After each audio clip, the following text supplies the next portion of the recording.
ரஷ்யாவில் மருத்துவம் பயில சிறந்த ஒரு அரிய வாய்ப்பு.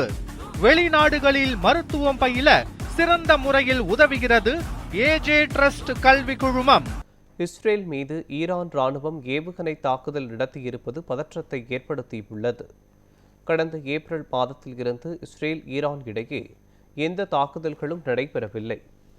இந்த நிலையில் வடக்கு இஸ்ரேல் மீது ஏவுகணைகள் மூலம் ஈரான் ராணுவம் திடீர் தாக்குதலை நடத்தியிருப்பது பதற்றத்தை ஏற்படுத்தியுள்ளது. இதனை ஒரு வார கால தொடர் தாக்குதல்களின் ஆரம்பம் என்று ஈரான் கூறியுள்ளது. அதே நேரத்தில் ஈரானின் பெரும்பாலான ஏவுகணைகள் இடைமறிக்கப்பட்டு வீழ்த்தப்பட்டதாக தெரிகிறது. ஈரான் நடத்திய ஏவுகணை தாக்குதலுக்கு பதிலடி கொடுக்கப்படும் என்று இஸ்ரேல் தெரிவித்துள்ளது. இதற்கான உத்தரவு கிடைத்தவுடன் ஈரான் மீது தாக்குதல் தொடுக்கப்படும் என்று இஸ்ரேல் ராணுவம் கூறியுள்ளது.